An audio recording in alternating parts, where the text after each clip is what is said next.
Welcome to another episode of the RAG podcast. And for those of you who don't know, the RAG stands for Recruitment Agency Growth. Since early 2019, I've been interviewing the most successful and innovative recruitment owners to learn how they rose to the top of their game. In season 7, I'm going to be having raw, authentic, and insightful conversations with agency owners, entrepreneurs, leaders, people across the industry. And I want to be learning about their ambitions, what's happening behind the scenes in their agencies today, and their plans to navigate difficult market conditions. I'll be bringing you the latest and greatest recruitment stories every single week on Wednesdays at noon across multiple platforms. Stay tuned. Hello and welcome back to another episode of the RAG podcast. On this week's show, I'm so excited. As always, I'm excited. But on this week, I'm really excited because Chris Redmond, the founder and the chief exec of RedHolt, is coming back on the show for the third time. Chris was a guest I interviewed when I had the in-person recordings back in 2019. So Q4 2019, he came into my office in East London and we recorded in person together. And it was one of my favorite ever episodes. It was an episode that stood out because Chris was so open and had a really clear vision for how he wanted to run his business. So in 2019, he wanted to be a digital nomad. They'd literally shut the office. They just got rid of their office. They'd given up on the lease. And they were going completely remote. And back then, pre-pandemic world, I'll be honest, I thought it was a bit mad. I thought it was a bit crazy. I was like, I get the whole flexible working, but to only work in coffee shops and bars and from the kitchen table when you've got an established company was going to be dangerous. 6 months later, the world went into lockdown. 9 months later, he came back on my daily show, the RAG Report, and told quite openly about how well his business was getting on and the fact that actually the systems he'd put in place pre-pandemic meant that he had no real disruption at all. Fast forward another 3 years, and now RedHolt are still only 8 people, but running internationally. Chris lives in the UAE, in Dubai, and he's still got a team in the UK. They operate mainly in the media and broadcasting space. They are retained headhunters with a forensic, process-driven way of working. So all their projects are retained. They call them campaigns. And they have a unique methodology of how they recruit, which we talk about in this episode. And Chris has built a business which to date has been an amazing lifestyle business running at about 60% profit. Moving forward, he's now got the challenge of building a business that can be sold. He wants to have an exit plan, and it's how does he navigate now making it not the Chris Redmond show because he's the sole BD provider to the company. How does he build a business that generates its own new clients, gets more from existing clients, and has the infrastructure and the people big enough, not too big, but big enough that they could exit the business in the future? So in this episode, we talk about everything and all of those things, plus his personal life. This guy's lost 35 kilograms in weights in the last 6 months. Having a meeting at the doctor's, telling him he was on a road to disaster. He's lost 35 kilos. He looks incredible. So there's loads of professional and personal development and business or recruitment agency growth stories in this episode. You don't want to miss it. Without further ado, Chris, welcome back for the third time to the RAG podcast. It's a pleasure, Sean. Thanks for inviting me. No worries. We're doing this in I'm in beautiful sunny Sheffield. You're in the miserable Dubai location that always makes me feel jealous. Previously, we did it together in London, then we did it remotely in the pandemic, and now we're as I mentioned on my post today before recording, we're doing this. We're both running quite global businesses now, even though Sheffield doesn't sound global. My client base truly is. Chris, do us a favor, mate. Before we go and tell the story and everything else, for anyone who doesn't know you and RedHolt, will you just give us the bird's eye, like no detail to the background, just who you are, location, headcount, what you do? Yeah, absolutely. So I'm Chris Redmond. I'm the chief executive at RedHolt. I'm one of the co-founders with my wife, Amanda. RedHolt is an organization that we've built around a really distinct clinical forensic methodology. Our clients are global, and they're although we're becoming much more specialized now, they're in a range of different sectors. I think we've got 8 people in the business now, and they are located across our office in Essex, which is in Chelmsford, and here in Dubai. Yeah. So you you came on the show in 2019, Q4 20, which is mental to think that's Crazy. 4 years ago. I mean, I remember it really well. And at that point, I think was a business 2 or 3 years old. You started a similar time to me, didn't you? Around Yeah. 2017. Yeah. It was 2 or 3. Yeah. You'd just given notice in your office, and I posted about it this morning. I remember thinking this guy's gone a little bit doolally here, like he's going completely remote. And I liked the thought of working from home at the time, but I didn't realize, and I kind of felt like the world was going that way. But you'd already made the plunge to say no office, remote. Yeah. And I remember saying to you, "So you're going to work in coffee shops, bars, restaurants from the kitchen?" You're like, "Yeah." And so what? So how do you just recapping on from then to the pandemic, which was a 6 to 9 month period? How set up were you when the world changed? How would you describe your emotion? Because you guys shouldn't have seen much change. No, we didn't. It was like we were so lucky. We didn't have, no one had the playbook for what was happening then. But I was looking around me, and I can remember calling you one of the first nights, and me and you going, "What's going on? What's going to happen?" And then we did the Code Red series webinars. I don't know if you remember them. And I felt as though I was watching and talking to everyone else in our kind of peer group, other founders and owners and MDs, and they were scrambling. There's a lot of wheel spin happening at that time, but we were already used to running the business without having line of sight on all of our consultants and being objective driven. So for us, it was like, okay, we're just settling into another day. It's just that we don't have the choice to all meet up, because we used to meet up with the team at the start of the week and at the end of the week. We'd always start the week with each other and wrap up the week with each other, typically somewhere cool in the city or something like that. So, it was a good springboard into the week and a good wrap up.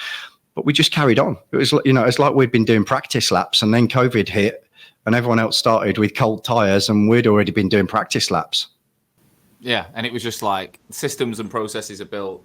And then when did you, because you came back on the show, and like I say, I felt like I knew you would be, but you were thriving in the pandemic. And then we worked together on Project 500, where we raised all the money for laptops, which was great. And then after that, I remember a time where you said to me, "I think we need a base now. We need to go back." And you built, was it the clubhouse you built in your... That's right. Yeah, it was the clubhouse. That's right. So we had, I got to a point where my philosophy altered, the pendulum swung, and I thought, actually, every tribe needs a cave. We need a home, because what I could see was we're so methodology driven, and I could see that because we were not together, everyone was putting their own different personality traits and slightly nuanced versions of the methodology. And I was like, no, absolutely not. That's not how this kitchen works. We need to all do the same thing. And that's mostly because I do all the BD, always have done, for RedHolt. So I need to know that the promises that I'm making are being absolutely forensically kept by all of our consultants. So I thought we need to get everyone back together, because they learn a lot from being with each other. So the empty space above the building that was our garage, we paid, I think it was about 20 grand or so, and converted it into an 8-man office. And we started getting people into the clubhouse, and I loved it up there. There were some of the funniest times in the business up there with the whole team. But we got because we were working in multiple time zones, we had another gate made in the fence so that the guys could come in themselves. They didn't have to come through the house, and they could just go straight in, because we were running campaigns in places like Bangkok and the Far East. So the guys would be starting these campaigns, because we host them, we concierge all of our campaigns for our clients. They'd be starting at 4 a.m. We'd be sitting down having our breakfast at the house, and we'd see people emerging from the door of the clubhouse. We'd be like, "Oh yeah, James has been running a campaign in Thailand this morning." Campaign, for a lot of contingent recruiters, they'll be like, "What's he on about?" Like, you just work jobs, you get jobs, you work jobs. So what's a campaign? Yeah, so stage 4 of our process is what we call the crescendo moment. And it's where we orchestrate all of the interviews with all of the hiring managers in one day, but we top and tail it with a kickoff and a wash up. And we've got specific methodologies for those components as well. So the way that we kick off, they'll have chosen who they're going to meet anyway, because they've seen the digital shortlist.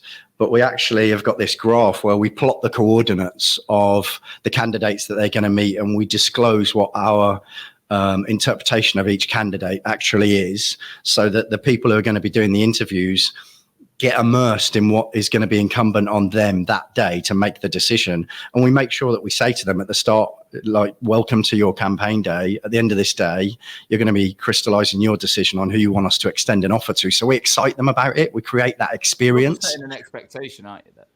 Yeah, absolutely. It's like neuro-linguistic programming. Yeah, we're softly sowing the expectation that you're here today because we're gonna do this, and we build that up not just on the day, throughout the timeline, because we milestone everything, Sean.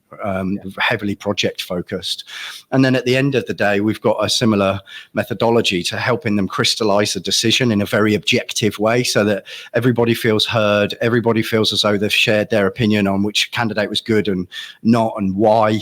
And then we bring it all together and we help them see visually who they should extend the offer to. And more often than not, there'll be more than one candidate in what we call the yes box. And we say to them, look, how many of these candidates do you want to extend an offer to? And sometimes they'll be in there to make one offer. But if it's a sales role, particularly, and they've got more than one candidate in the yes box, they'll say, yeah, go for it. Extend them all an offer. Wow.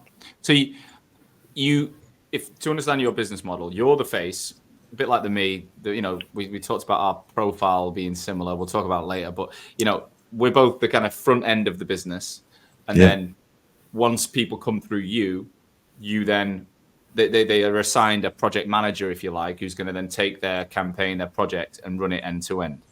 And then absolutely, does every individual in the business run their own campaigns? Do they work together? How do you structure that? No, they run their own campaigns. They've got autonomy within the methodology. As long as they're following that, they can do it. They set within 2 hours of a role briefing. We always send a milestone table. So we've got an email template that we send that stipulates everything that's going to happen throughout the course of our 5-stage process for them. And we put the dates for every single thing.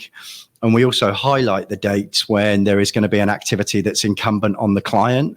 And then when they come back and say, yeah, those dates are fine for me, we lock those dates into their diary. So, for example, feedback on the shortlist. Sometimes you can be waiting for ages for that. You sent your shortlist. We haven't had feedback yet.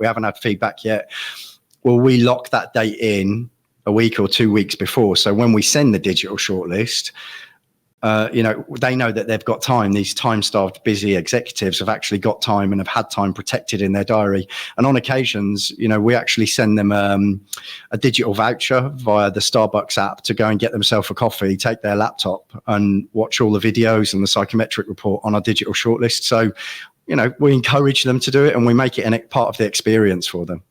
You've totally changed process of what most recruitment agencies do, right?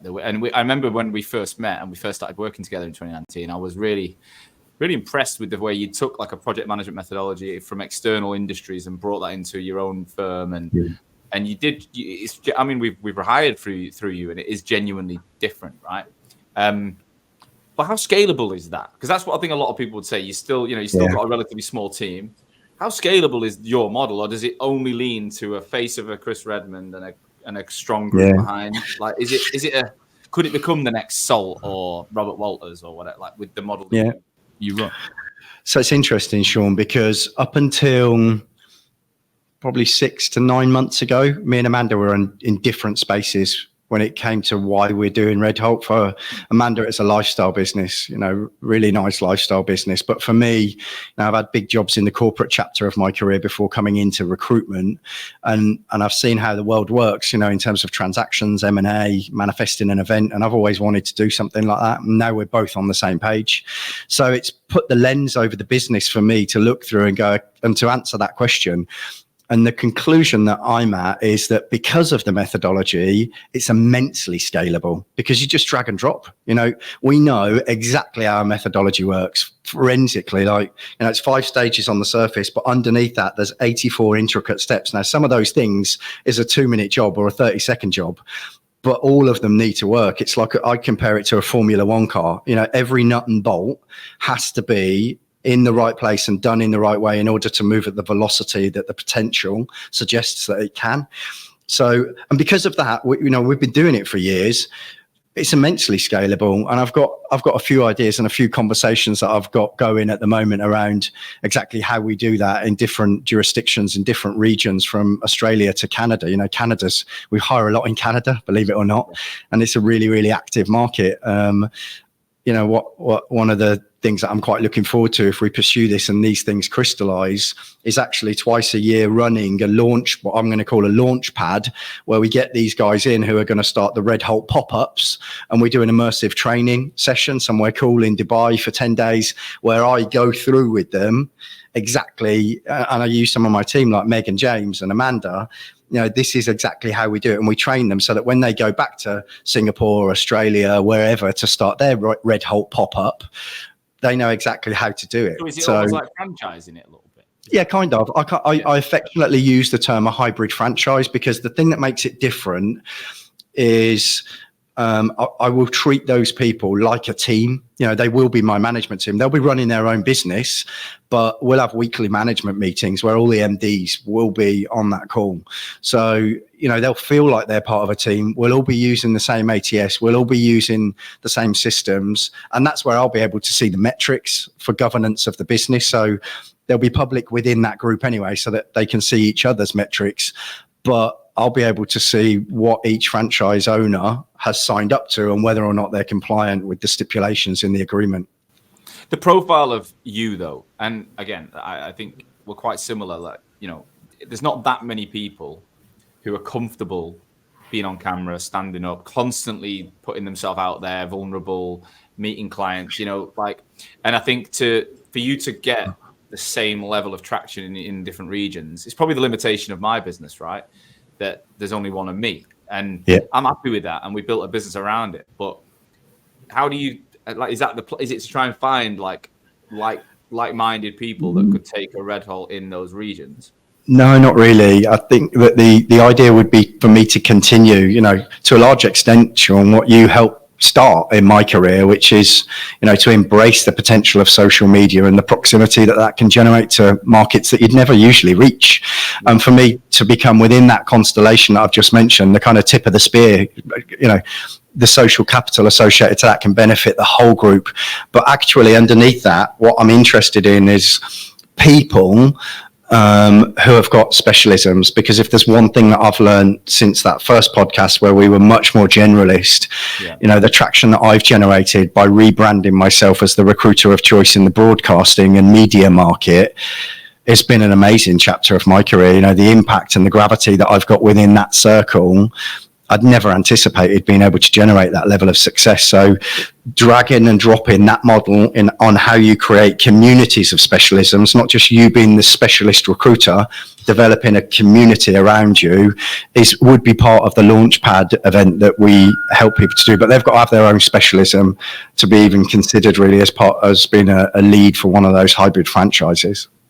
So for you, to go back on that, because if people don't understand what we're saying, so when we first met and worked together, you were pretty generalist. Your role was we forensically fill a role, like a sort of a mid to senior level role that a company was burning, needed support. So it was like anyone, anywhere needs a director type role fill in, you could do it. And absolutely. I remember saying to you, there's benefits to that and there's negatives to that. One of the biggest negatives is you're never recycling the community. Like, so when you're always starting from scratch. Yeah. Whereas, it's a bit like going, I'm really hungry, I'll go shopping, I'll fill the fridge. An hour later, I'm hungry, I'll just go back shopping. No, you go back to the fridge, right? And that's where a niche recruiter knows the market inside out, and they're constantly playing in the same room and playing musical chairs with people. And then I saw you pop up with OTT, which I didn't even know what that meant when you did it. Yeah. So is that the terminology for online? OTT Red. Yeah, OTT. It's over the top. So OTT is, we'll probably all remember, and a lot of people will still have a box on top of their TV set, Sky Box or, out here a Do Box or whatever.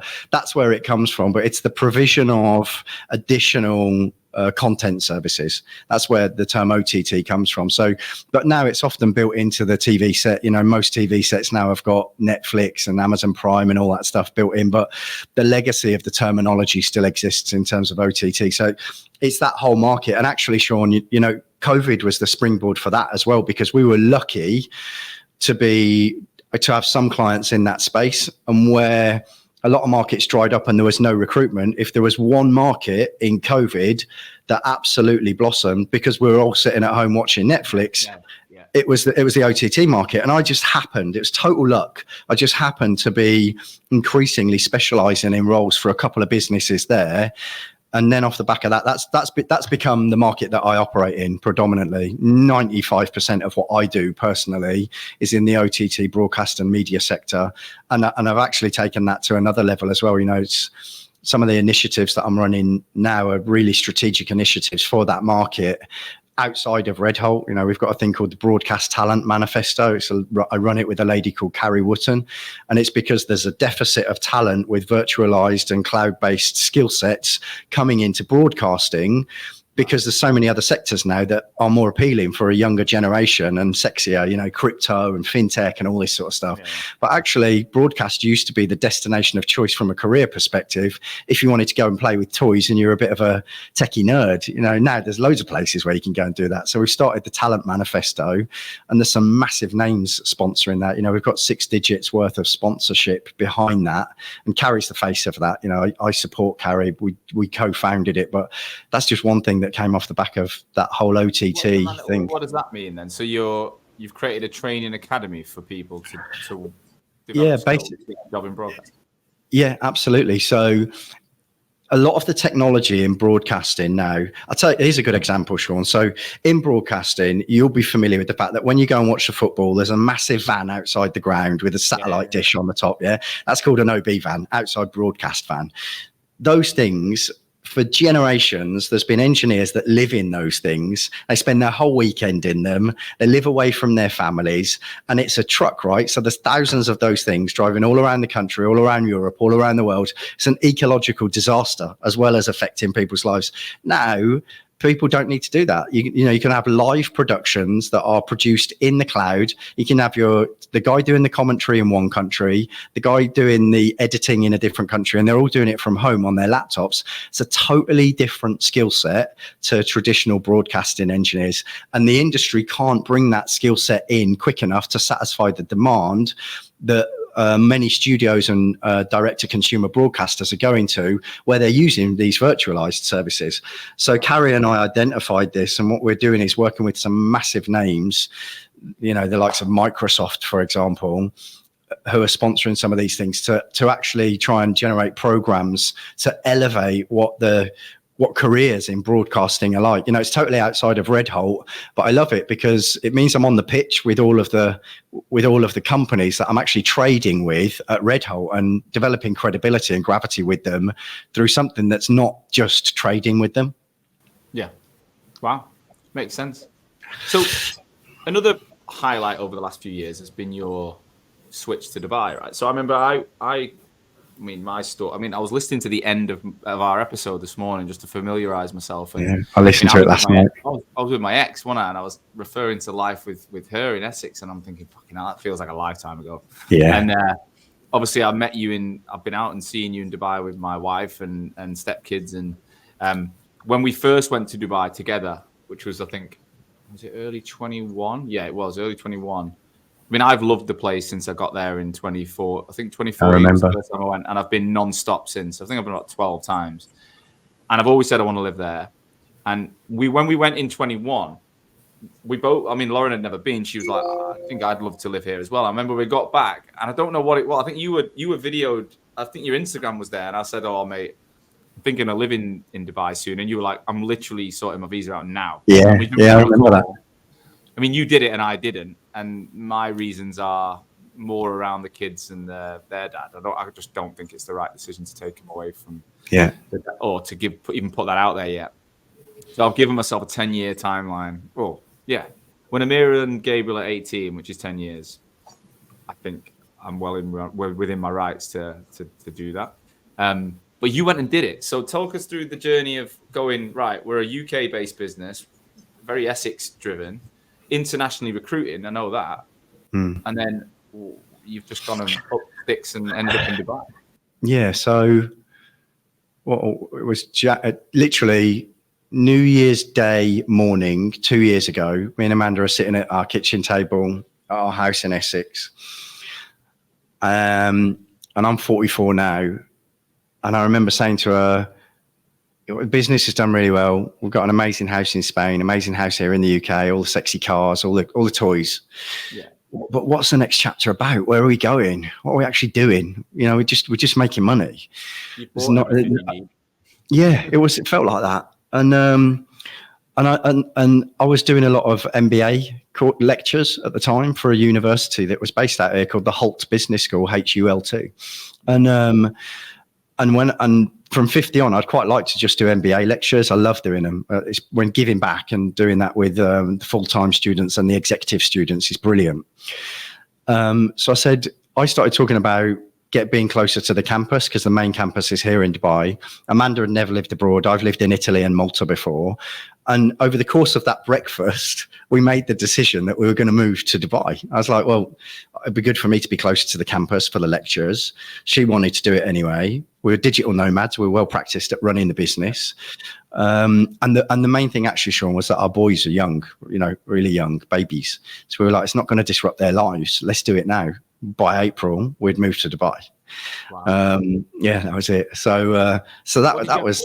Talk us through the process. Like, what did you to get out? So we came out here. We came out here for like 2 weeks. It was 2 weeks, I think, in March. I found a company that I met a few companies and then decided on one to help set up the visas, set up the company, all of that sort of stuff. And then I said to them, look, how fast does this go? And they're like, it could take months. It's like, I've not got months. I need to get this done in 2 weeks. I'm here to get this done. So we got it all done in 2 weeks. Why were you so desperate to do it so quick? Because, to get all the visas and all that sort of stuff, because I just wanted to know that it was all done. And, my brother lives out here as well, and he runs a recruitment company, as you know, Sean. And it took him months to get everything set up. And I was like, no, I'm not going to do that. I want to get it done. So we got it all done. We used a company called VirtuZone to get it done. And it was really, I would recommend them. There's some other ones. There's another one called Creative Zone. There's a guy called Lorenzo that runs that. I'd really recommend them. I think Lorenzo's a quality operator. Wow. And there's a number of others as well, like most things. But I actually spoke to someone yesterday who's moving their business out here, and I gave him some advice, and they're the two names that I mentioned, Creative Zone and VirtuZone. But I remember the hardest thing about it was actually setting up the bank account, because everything has to be sequential. You have to do this and you have to do that. So you can't do anything in parallel. And that's frustrating for someone like me. So it's like, okay, now that hoop's done. What's the next one? What's the next one? What's the next one? And I can remember, setting up the bank account. I think it's a bit different now, because there's a bank out here called WIU, WIU, and they do it all digitally, I think. But setting up the bank account, you had to go in and meet them face to face. It was like going back to the 80s or the 70s in the UK, can do it online, or not just online. So that was the hardest thing about it. But it's like anything, it's marathon mentality. As long as you continue to step forward, you're getting closer to the line. So that was what it was about. It's like, let's just get this done. We had to find schools, had to find where to live. So Amanda was dashing about doing all of that while I was jumping through all the governmental and regulatory hoops. But yeah, we got it done. And what was it really like? I mean, we had dinner together in Dubai in January, was it? When was it? Yeah, I think. It was anyway. No, I think it was March actually. But when we it was about March. We went out. We did it the first half term. And I remember you saying, look, there's positives, but it's not as easy and it's not as rosy as people think. Like, what's the reality like of moving over to the UAE from the UK? I have to admit, it's grown on me. I struggled for the first few months. I did really struggle. Amanda loved it from day one, like absolutely loved it. I've got 2 kids, as you know, Sean, in the UK, and I generally travel back twice a month for every other weekend to see them. So I struggled with that and being so far away from them. I just struggled with it at first. It grew on me. Now I absolutely love it. And the main reason actually is because, to me, being here, the air just stinks of ambition. Everyone's here with a sense of purpose. There's a 3 million person population in Dubai, and 85% of them are expats. Yeah. Working expats, right? And everyone's got to have a visa. So everyone's here to work. There's the massive undercurrent of wanting to be successful. And I often describe it like that. You can smell it in the air. Everyone you meet, from the person that serves you at the coffee shop up to CEOs, everyone wants to collaborate on getting something done. I have to stop myself from, I could have a new business idea every day and find people that want to be a business partner. But Amanda's like, not again. Come on. She is. Yeah, you're right, mate. She is. But yeah, it grew on me, and now I absolutely love it. I was with someone the other day, and they said, "Do you think you'll ever move back to the UK?" And it was one of the first times where I thought, you know what, I'm not sure I will. Like, you know, we're loving it at the moment, and the best thing about it is just seeing our boys blossom. That, like, it's a great environment for kids. Yeah, I bet. I mean, literally, the schooling's good. It's safe. The weather's obviously incredible for most of the year. How do you find the summer out there? Is that a time where you come back and spend some time? We've done both. We've done both. So we've been out here for nearly 2 years now. The first summer we stayed out here.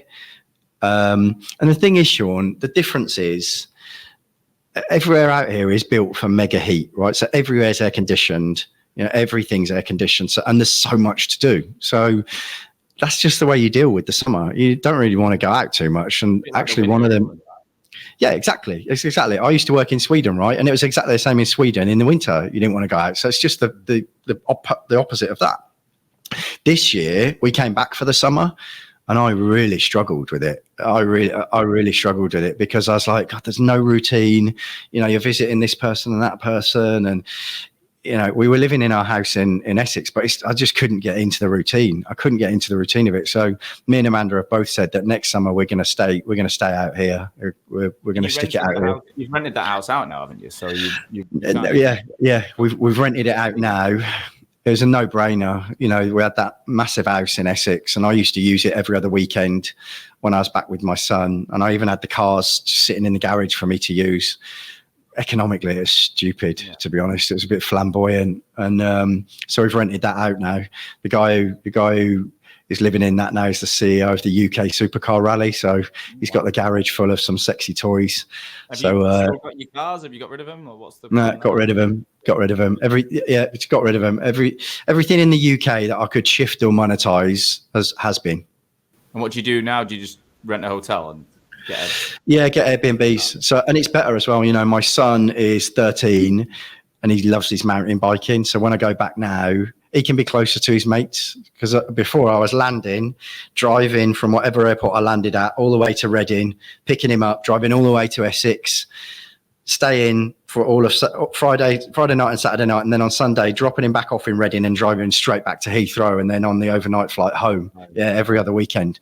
And now I can just get off at Heathrow, pick up the hire car, straight to Reading, stay somewhere in Reading with him. He can see his mates and go out mountain biking with them while I do whatever. Maybe see my daughter. She's 18 now, so she works and wants to do her own thing. But yeah, it's better. Logistically, it's much better. Yeah. You just get a nice Airbnb or a hotel. And I like it, actually. I kind of like, I'm quite I don't even like having a desk, Sean. You know, that's probably where the digital nomad thing originated from. So for me, staying in different Airbnbs and new places is kind of exciting. I quite like it. It sounds amazing. What's it been like running the business from Dubai? So you've still got a team in the UK. How do you manage the communication? How do you manage the relationship with them? Because that must be, some of them must find it difficult to see you two living in Dubai and they're not, and it looks cool and it's sunny and it's not. And how do you manage that? You know, well, we fly them all out here every 6 weeks. We always do that. We've always done that. And it's quite interesting because I sort of feel as though they may be even getting a bit bored of it. You know, at first it was like, yeah, we get flown out to Dubai for a week every 6 weeks. And now it's like their second home. You know, we rent Airbnbs for them, so we put them all in apartments. And at first we were going out, taking them out to nice restaurants and all that sort of stuff. And everyone wanted to do that. And we run the incentives as well when they come out here. And for the last one, they were like, can we do something other than just going to a Michelin star restaurant and an amazing bar? We were like, yeah, what do you want to do?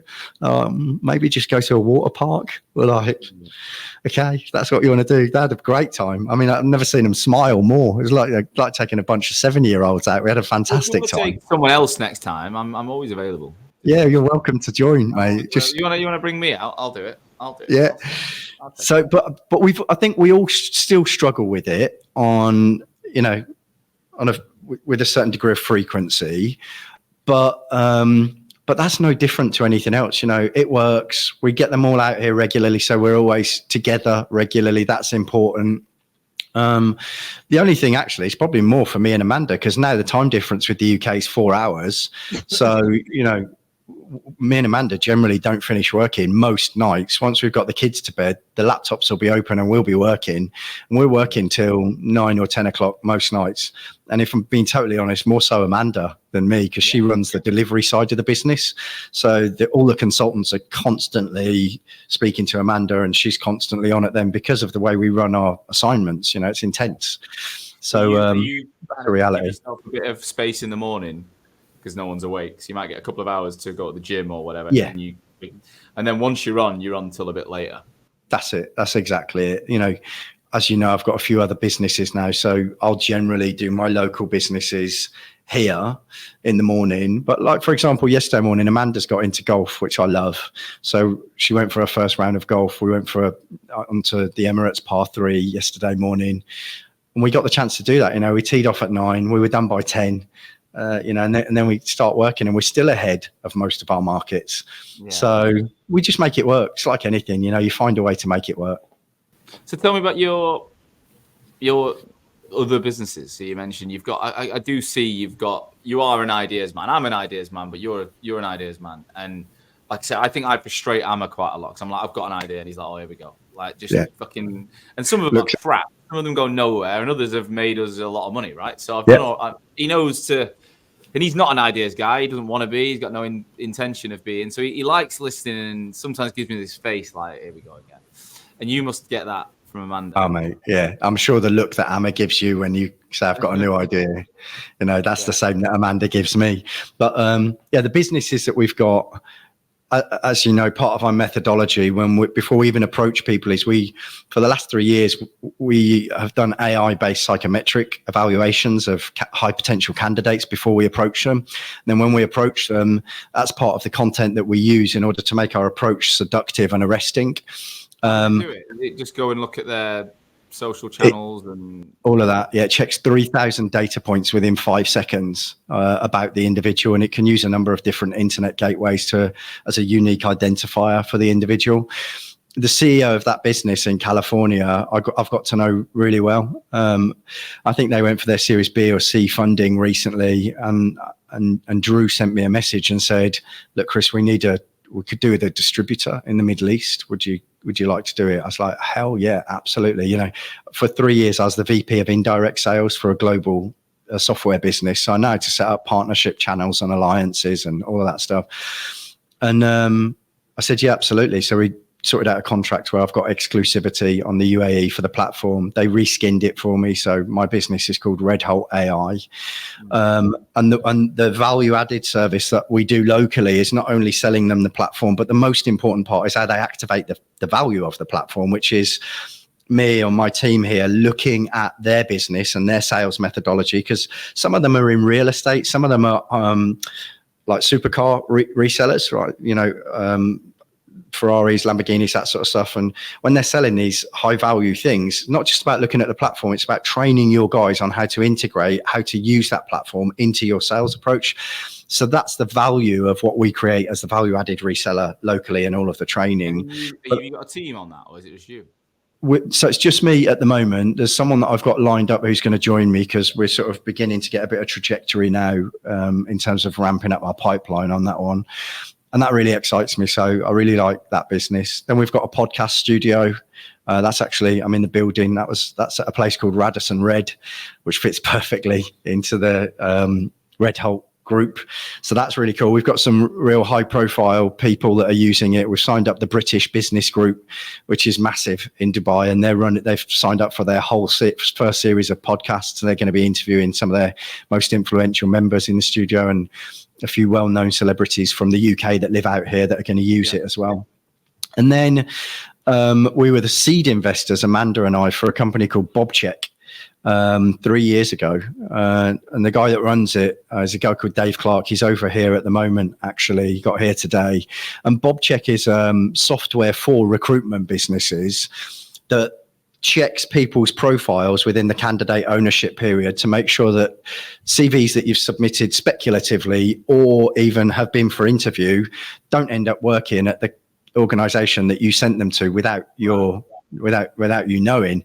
It doesn't automatically release an invoice. It just notifies the agency that has happened. And that's taken off. Like last week, we signed up a massive global recruitment organization. I'm not allowed to say who, but one of the biggest in their RPO division and their standard recruitment division for BobCheck.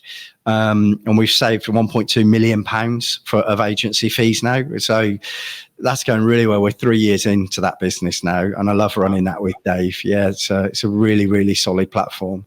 So they're the other things that I spend my mornings doing before RedHolt comes online. And is it, I suppose there's some of them are connected, but they're not all that connected. So you have to kind of get your mindset into a different market or a different pitch mode. And yeah, absolutely. Yeah. I don't struggle to do that. To be honest with you. I suppose that the reason that I don't is because if you think of each of those propositions, I've got proximity to them. They're all something that I either have loved, or can see the distinct value of. Like BobCheck, I run a recruitment business, so I can see what the value of that is. I don't really have anything to do with BobCheck apart from working with Dave. You know, we've recently bought in a guy called Kalpesh Baxi as well, who's pretty well known in the industry. Yeah, so Kalps is on the board of BobCheck as well. We work really closely with Kalps. But I know that business really well because we actually ran the beta trial of BobCheck on RedHolt and immediately found 50 grand's worth of fees. So we were like, that's just paid for our investment. Wow. Like, yeah, it's crazy. So there's that one. I love the whole podcast thing. I could probably blame you for that, Sean. So the podcast studio is something that I'm really passionate about, and that we're 2 weeks into that and it's already making money. So that's fantastic. And I love the people that I meet from doing that. The people using the studio is brilliant for my networking for businesses. And the RedHolt AI platform, that's part of the game changer within our mix. We use that at RedHolt still. So I'm really passionate about that. So the way that I pitch that to other businesses comes across with real authenticity and conviction, because it's true. We use that in my own business. So although they're different, there's those distinct themes in terms of my proximity to each one of those. So I don't struggle to flip when it comes to speaking to people about them. It's like, you mentioned as well before the episode, you put me into your AI platform. So tell me what came out, because it was similar to your own profile. Yeah, absolutely. So what it does at a surface level is it gives you a thing called a disc profile, and it also breaks that disc profile down to see what proportions of each color you are. So red people, Amanda's a red person, right? I call red people lead me, follow me, or get out of my way type people. Mm-hmm. Typically, sales leaders will be a red profile. Yeah. Blue people are diligent individuals. The main risk with the blue person is paralysis. Accountants or scientific careers, generally what they'll gravitate towards. Green people are highly principled people. If you ask a green person to do something that violates their value set, you're going to have an uphill struggle trying to get them to agree to that. Me and you are yellow people. We're yellow. Surrounded by idiots, which taught me. There you go. Yeah. So yellow people typically end up in marketing jobs, actually. Yeah. So that's not surprising. I think they share a little bit with the reds. I mean, you have a little bit of everything, don't you? Everyone's got a blend of all of them. Absolutely. I think there's definitely parts of me that are red, but I'm not a full-on red. I'm definitely more creative than some reds. Well, I looked at your profile before coming on here, and it was amazing because me and you are like a DNA match. Like we're yellows. And the other thing actually, Sean, that reinforces that to me is yellow people are typically people that will maintain and keep long-term relationships like me and you have with each other. Yeah. And don't struggle to do that because they're natural networkers, yellow people are. So I'll send you your profile afterwards. But the way we use that at RedHolt, the way we use it at RedHolt is when we're looking at a high potential individual, we don't just look at their professional competence and pedigree to match it with the job description. We look at their psychometric proclivities and their likely personality to match it with the culture of the business that we're intending to put them into. And then when we reach out and we're able to talk to them about that, it's highly, highly personalized. It's impossible for that to be spam when we do the reach out to them. And generally, that's why I think we get the phenomenal response rates that we do. driven through the AI, or are you doing that yourselves? No, we download the psychometric evaluation, and then we will generally attach that for each candidate to the approach. Yeah. How much are you seeing AI is going to keep changing and evolving the bit that you guys have to do? Yeah, so the guys over at the manufacturer for that platform are always working on new ways to evolve it. The latest release is absolutely crazy, Sean. You know, I can go into the platform and write an email to someone, and if they're a red, it will rewrite that email for me on how that person will best receive that communication, or if they're a green. And you can even integrate it now. They've got an API into Gmail where the same thing happens in Gmail. So you'll be writing the email and it will be rewriting it for you in real time whilst you're typing it. So it's unbelievable. I've only just started using ChatGPT Writer, which is it's ChatGPT but built in your emails. So like when you type in your email, you can just give it a prompt and it'll just bang out the big email. What I love is a prompt. It gives you a big email and then you just cut it down. I find it much faster than typing up myself. I mean, I don't send that many emails myself, but for my team as well, I think it's been amazing. It is nuts how much. Let me ask you a question, Sean. Let me ask you a question. You just said you don't use email that much. What would you say the percentage blend is between how much you use WhatsApp to email? I'd say 70% WhatsApp. Yeah, me too. I'll tell you the way I feel about email. And LinkedIn. Like, you know. Yeah, me too. If you message me on LinkedIn, you'll get a quicker response than on email. 100%. Me too. I'm by a lot of shit on email that I don't read. Like, it's just complete. The amount of people that say, question for you, Sean. I'm like, another spam technology company trying to sell me something. Yeah. Same. It's just not good enough. Whereas at LinkedIn, obviously there's still there's a lot of automation on it, but I feel like I can see the person's face when I get the message. I feel more connected to it. And then WhatsApp, they're like levels, aren't they? An email, I don't know you. LinkedIn, I probably know you. WhatsApp, I really know you. Like when we will talk on WhatsApp, but if I don't know someone, I'd feel more comfortable hitting them up on LinkedIn than I would on WhatsApp. So it's the kind of know, like, trust. Like SMS used to be like LinkedIn, where I'd send someone a text if I wasn't that close to them. I wouldn't WhatsApp them. Whereas now I'd probably LinkedIn message them if it's work related, you know? I feel like email has become, I feel similarly about email as I do about voicemails. I don't know when the last time you even left a voicemail was. I can't even remember the last time I listened to my voicemails. It just feels so antiquated nowadays. Everyone sends you a voice note on WhatsApp or whatever. You just get them from weird sales companies, like leaving you a 30-second, or you get people doing it by accident and you hear them in the background in their office talking about you. And then you're like, oh, that was fun. My dad leaves me voicemails by accident all the time in his pocket. A voice note on LinkedIn, though, is a game changer. I use that all the time. Yeah, so like exactly. So creating a voice note on LinkedIn is an authentic way to communicate to someone. Yeah. I go through this a lot in my training academy, and it can blow up your response rates because people will massively. They hear you. It's not because the amount of automation in LinkedIn, people are always looking. You're always looking for a reason why someone didn't really write that to you, or you're always looking to fucking ignore someone. But when someone takes the time to send you a voice note, which is the same as a voicemail, just in a different place. Yeah. You the reply rates are massive. It's crazy. Do you know, I've got a big thing about the commodity of effort, I call it. Yeah. And whether it's subconscious or conscious, and more recently it's become a more conscious interpretation for me, when somebody makes the effort to do something and they take their time to do something, the equity associated to that activity will have more credibility. And I say this to my team all the time, take the time to do it, slow down to speed up. The things that you do elevate the potential of that thing being successful. Just bashing spammy emails or in-mails out, you might feel as though you've done the job, but actually the likelihood is you're going to get a low percentage response rate and you might actually be doing your reputation damage. Whereas if you take the time to make a voice note or compose a personalized approach to people, probability is you're going to impress that person, and they're going to recognize the effort that you took to do it. I always use the kitchen analogy.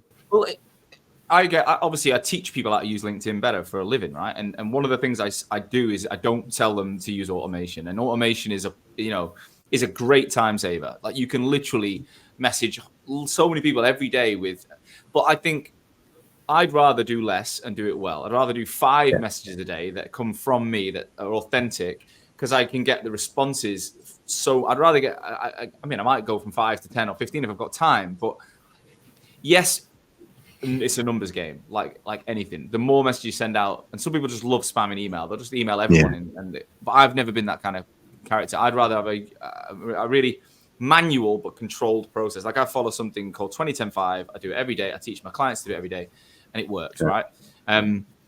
Question on that. Like you mentioned, I did impact the way you saw social media back in 2019. Massively.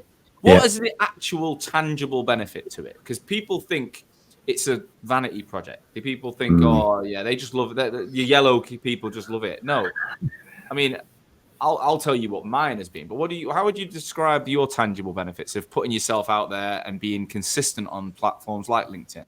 Absolutely, mate. It's very tangible for me. Social capital is one of the commodities associated to success in the digital era that we live in. And what it does is it creates proximity to people and markets that without it, you'd never be able to reach. It gives you a consistent opportunity to establish credibility. And if you're doing it consistently enough, people feel as though they get to know you. Yeah. It sounds silly to say this, Sean, but I've been in restaurants out here where people have come over to me. It happened recently with someone that's really senior in the broadcasting industry in Saudi Arabia. He came over to me, said, "You're Chris Redmond, aren't you?" I said, "Yeah." And he said, "Do you mind if I get a picture with you? I'd follow you on LinkedIn." Brilliant BD, absolutely brilliant BD. And that's a bridgehead into my final and the most important point. And I know you're a massive advocate of this, mate. Making content for content's sake is vanity. It's about how you farm and harvest what comes off the back of that. And if you don't, it's the equivalent of having a digital orchard and not farming the apples. It's a waste of time. It's a total waste of time. Right. So, that's what I think a lot of people are remiss at doing. Make the content, absolutely, but make it and then make sure you harvest the benefit, because if you don't, you're just wasting your time. 100%. I was in Belfast on a 40th weekend last week, lost my phone, totally different story, annoyed the crap out of me. But anyway, first day I'm in this bar and this guy comes up to me and I'm like, I've had a few Guinness at this point, and he's just like, "You're the recruitment podcast guy." And I was like, "Okay." You work for Lawrence Harvey. I mean, if you're watching, thanks, mate. You can get a legal boost. But yeah, I get it all the time. I get it loads of. I go to Sheffield United games now with my in-laws, and I'm in this kebab shop at the end of the season. Sheffield United has been promoted. I've been drinking all day. I'm getting a lamb shawarma, and I'm stood at the front of the counter, and this kebab shop's packed, and all I hear is Hoxo, Hoxo, and it's just two hammered lads who have been on my academy in the past. Brilliant. I don't know them, and I'm just like, I mean, it is mad. And look, that's the funny stuff, but the reality is, you've got clients all over the world now, right? That you could never have absolutely. And I've got clients in, people listening to this show and working with me in New Zealand. I've never even been there, all over. And it isn't a vanity project. It's about creating awareness, tracking the engagement, and following up, harvesting, following up at, and opening doors, right? And that's what sells people. That's the best bit. There's a peripheral but tangible benefit as well, Sean, which is, we've got 92 active clients at RedHolt. And there's a few other interesting stats that I'll share with you in a minute. But, even when you're not proactively BDing with those people, what it serves to do, if you're regularly online talking about and creating value as well, you've got to be creating value. If it's just crappy posts, people get frustrated and bored with that. But it keeps you at front of mind with those people that you might not have spoken to for a month or 2 months or whatever. But if they're seeing you regularly, it keeps you front of mind. So when they do have an opportunity, they log on to LinkedIn, they see Redders again, I've got something for you, I need you. Whereas otherwise you just fall into the background noise of life. You're reliant on phoning them every 6 months. Yeah, 100%. Absolutely. It's not always the new people. It's the relationships you build. Like, I know what you're up to all the time. You know what I'm up to. It's not... it's how's the baby? Like we're staying abreast of each other.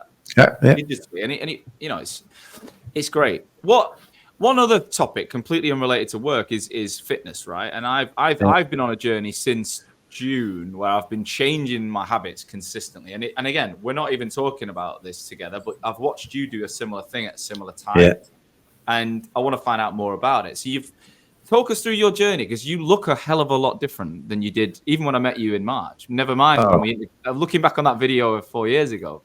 Yeah, different guy. So what's been happening? So I went to I went for a medical in March or April this year.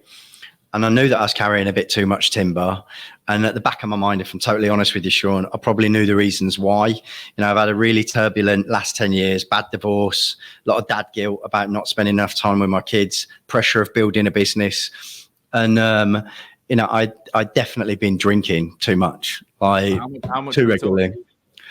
Well, you know, you've had a stressful day. You get home, you want to chill out, you have a glass of wine. The glass of wine pretty quickly turns into the bottle. And then too often with me, it was turning into 2 bottles, you know. And that like a Tuesday or whatever. Yeah, absolutely. You know, a number of nights a week, you know. And Amanda, would she do it with you or not? Nah, not really. I mean, Amanda would have a glass of wine, but she's a bit more tempered than me, you know.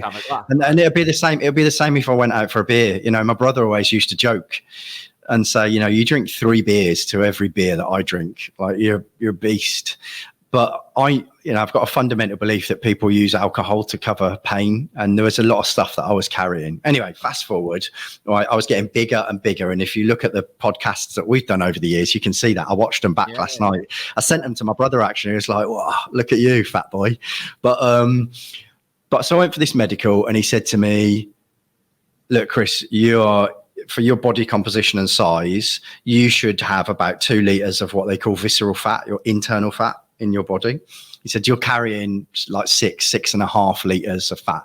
That's pushing down on all your organs. It's increasing your blood pressure because your heart's working harder to push your blood around your body. He told me a few things about the chemicals that were in my blood as well. And he said to me, you're basically pre-diabetic. Like next week I could be prescribing to you, insulin or whatever diabetic treatments.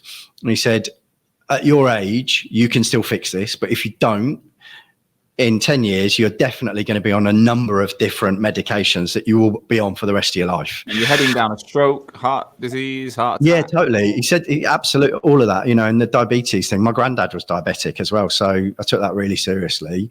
And I came out of there, and you know, they say change happens in a second in your head. It's enacting it that takes time. I literally walked out of that clinic here in Dubai and the change had happened. I was like, I'm going to lose weight.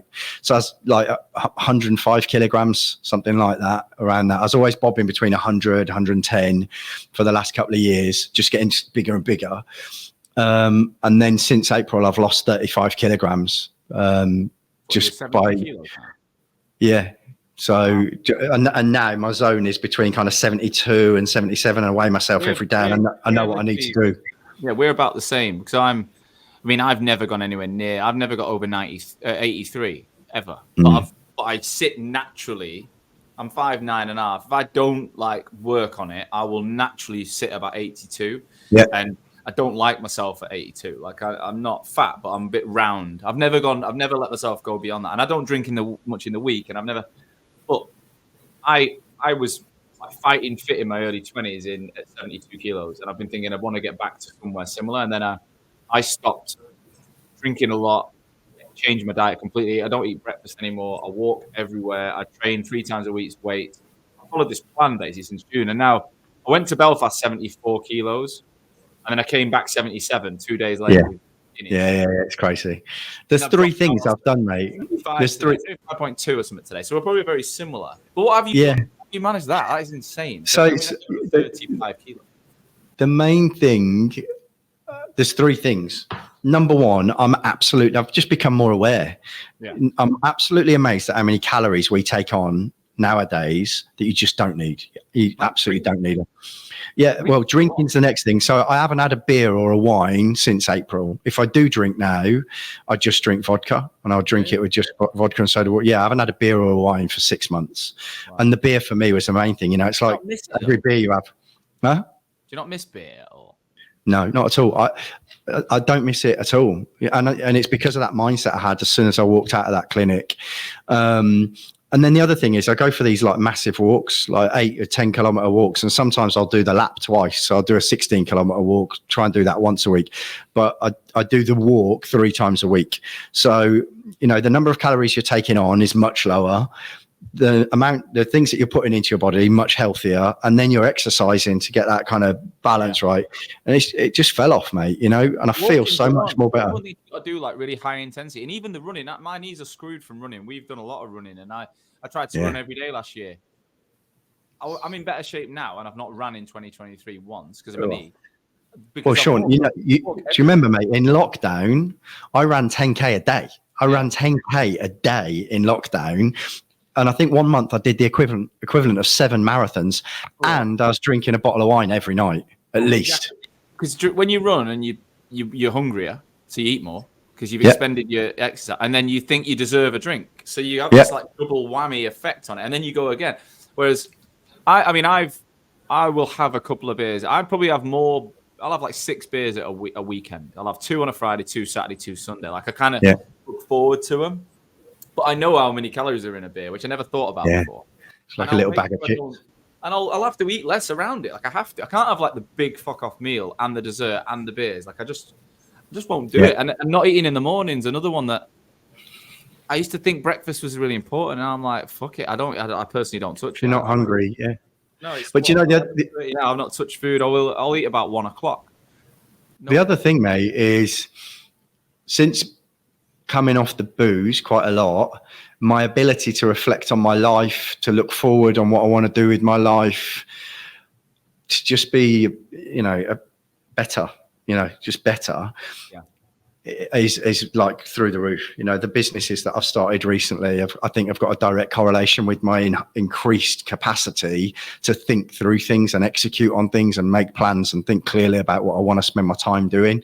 So, yeah, mate, the benefits are absolutely amazing. And I don't think I've ever lacked confidence, but I do feel more confident now because I know I look better. What about Dubai though, as a place? Like, is that not? Well, I think that the brunch culture, like, it's so. Tempting. On the other hand, I think it'd be the easiest place because the weather's every day. You can go for a walk and not have to think. Like yesterday, I wanted to go for a walk and the wind was so strong. It was like horizontal wind. I was like, I don't even want to go out. Fuck that. I've actually got a treadmill under my desk now that I walk on while I'm working.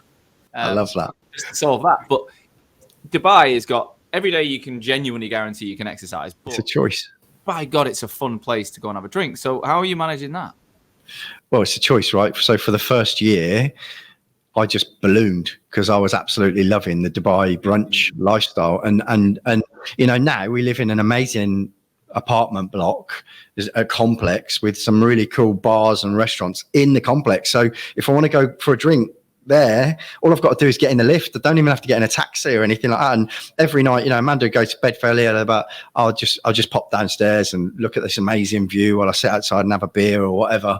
You know, you're doing that more nights than not, and not exercising, you're going to become a right fat boy like I did. And where are you living now? Because weren't you in Dubai Hills? Yeah, so we're no, not Dubai Hills, Emirates Hills. So we're just over the road from Emirates Hills in a place called Vida, which looks out over the Emirates golf course. It's lovely. It's a bit frustrating as a fanatical golfer to wake up every morning and look at other people playing golf when you know you've got a busy day where you're not going to play any. But yeah, it's a great place to be. Yeah, mate, I'm jealous. So 35 kilos down, feeling good, you know. You're like, look, mate, you're doing a lot, and I think we are similar. Like we're 100-mile-an-hour people. You've got 4 kids, I've got 3 now, and there's a chance I'll have another. I always said, literally, I said to Lauren about an hour ago, like, we're just talking about you coming on the show, and I was like, you know, his life's quite similar, and the 2 kids, and every time I know I'm talking to you, I'm like, I want to go to Dubai, and she's like, well, we're gonna do it. Like we know we're gonna do it in 10 years' time when Gabe and Amir are old enough, and then. I was like, do you think we'll have another kid? And she's like, now I think we might. Like, we both said no, but... I think Amanda would. I think I'm done. Yeah. Well, 4, I think, is the number you've got. I don't think go over that. But, you're running businesses, you're managing family, you've got kids, you're trying to be in all places. If you can stay mentally and physically fit, you've got a chance. If you let that go... Yeah, everyone absolutely. Else what 100%. Final question for you, then, is about the future, because... I think you're in a very different place than you were when we spoke before. You know, your business is more mature. You're 7-8 years in. You're internationally living. But you did mention earlier on that you and Amanda now want. You're on the same page. So talk us through this vision you've got for the future. Where are you heading? What can we expect from RedHolt? So Amanda's always seen RedHolt as a lifestyle business. And as much as I've enjoyed it being that, I've always had a vision to do something with it. You know, I've been involved with private equity before in a number of different ways. I went through the whole life cycle with NP Group when that transaction happened of creating the information memorandum, doing the beauty parades with the potential acquisitive entities. I loved it. It was a brilliant experience. I'd advocate it for anybody. And over the last 6 months or 9 months, Amanda's got on the same page as me, where we're on an exit run, right? And I've got a 24 slide document where I've really gone into a forensic amount of detail about where we've come from, where we are, and where we are at the moment. I've affectionately called the strategic gap. And I know exactly what we need to do to build a bridgehead to the trajectory that we need to get on to get to the multiple to shift the business. And it's an empowering feeling because on a daily basis now with my business partner, we're on the same page, you know, we're on the same journey. And I think that makes our communications much more succinct. It makes the lens that we look at the business through a lot more succinct. And my role is evolving as well, Sean. You know, as we were saying earlier, I've always been the BD, like the BD engine singularly. There's been no plural about it within RedHolt. But we've got to change that because otherwise that's a massive reason for someone to not want to buy or invest in RedHolt. So we're speaking to a couple of pretty big names at the moment about potentially coming in as non-exec directors. We received their proposals this morning and we'll be reviewing them later. And we're working on a whole host of things to do with the business that we need to change. We brought in a guy called Paul Folland, who was my operations director when I was at NP Group.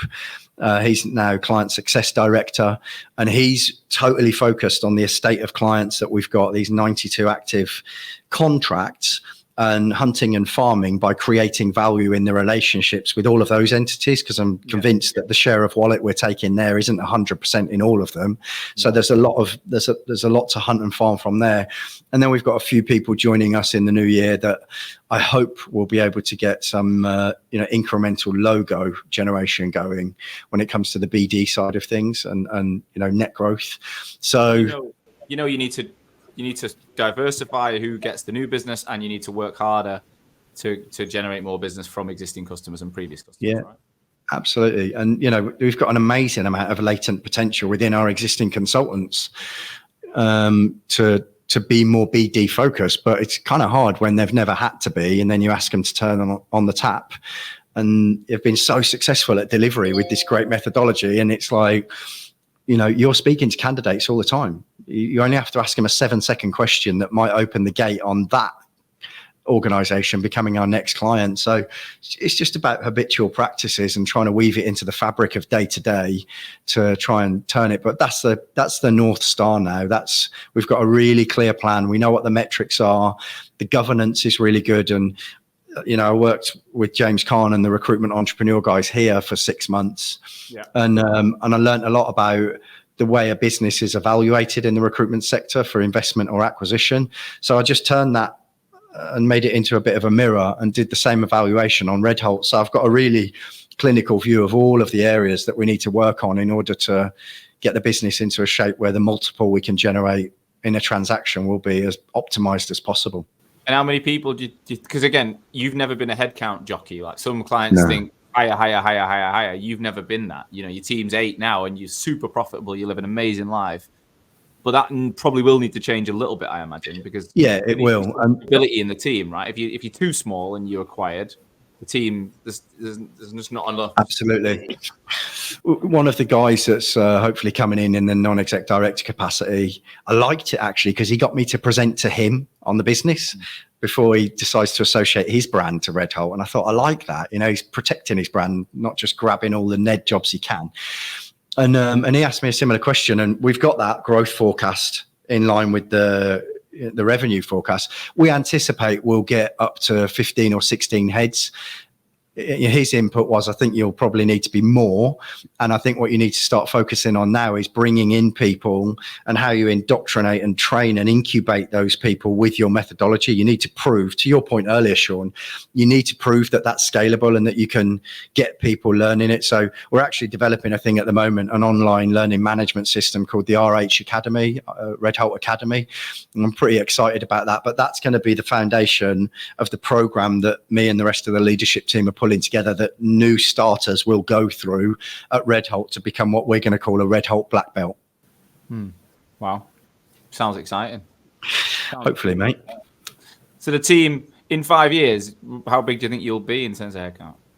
We won't be more than 20 people. I think we might need more than the 15 because, we'll probably need more leaders to just manage the structure of the business there. But we won't be more than 20 people.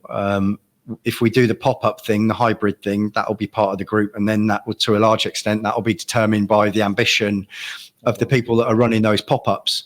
But we'll see. We'll see what happens and what guidance we get from these Neds. What happens to you after that? So you sell it, you move on. Have you got a vision for the next wave? Because you're not going to retire, right? You're too busy. You're too energetic. Yeah. I haven't really. I've obviously got these other businesses, and like I said, I get a new idea every week. But I do really love lecturing. I love the MBA stuff that I do. I get a lot out of that. I love the connections that I make because, like, when I'm lecturing on an executive MBA course, and there's 50 people on that course from all over the world, they're all executives. It's lecturing on that has been amazing for BD for me because a lot of them come to me afterwards and want to talk to me about their businesses and how they incorporate some of the principles that I advocate in the lectures into their business, and inevitably some of them use RedHolt. So, but I really get a lot out of that. I like doing that a lot, and if I could do those sort of courses, MBAs or training in some sort of capacity, that might be the winter of the Redders career. We'll see what happens. I like it, mate. You're an absolute legend. 3rd time on the show. Thanks so much. If anyone ever wants to reach out to you, I know the answer, but you'll be okay to them dropping you a LinkedIn message and always, mate. I believe if you give good, you get good. So if I can help people, I actually really like helping people who would traditionally be seen as my competitors. It creates good equity for your rep. This industry, I believe there's enough for everyone. Together we achieve more, learn from each other. So look, I'll make sure you're tagged in everything. Anyone who wants to reach out to Chris, I can genuinely vouch for the fact the guy will always get back to you pretty quick. And that's probably why we've kept in such a great relationship. And we'll have you back on for part 4, mate. We want to see how you get on with this journey. I want to make sure you're tracking. I'll hold you accountable, all right? Stay skinny. Stay skinny and stay profitable. That's the plan. It's been a pleasure, Sean. Thank you, mate. I appreciate it. Thank you as always for listening to today's show. I truly hope that you got value from it. Honestly, it's the only reason I take time every week to ensure that my audience, you guys, future and existing recruitment owners, you're learning from each other to make this industry that I love so much stronger. And today's episode is brought to you by my business, Hoxo. I'm the CEO and founder, and we're on a mission to help brand recruitment agencies and their people better. I want to help people have the tools to stand out in the most competitive markets in the world. We're currently working with over 350 recruitment agencies and 5,000 of their consultants right now, helping them to build their personal brands, to consistently win more business, attract talent, and just become that go-to recruiter in the market. Now, we do have a huge coaching program, but a lot of people don't know we also manage the brands of a lot of founders, and we can do the rebrand of that company organizational piece as well. So if your recruitment agency either needs help to look and sound exactly how you want it to, or your leadership and consultant level need to get out there and drive more traffic back to that website, to the business, and start using LinkedIn to generate more revenue, then you should definitely be reaching out to us. If that sounds of interest, please do visit www.hoxomedia.com or drop me, Sean, a personal message on LinkedIn. I love hearing from RAG listeners. I would love to talk to you. Look forward to it. So I'll see you again next week with another episode. Catch you soon.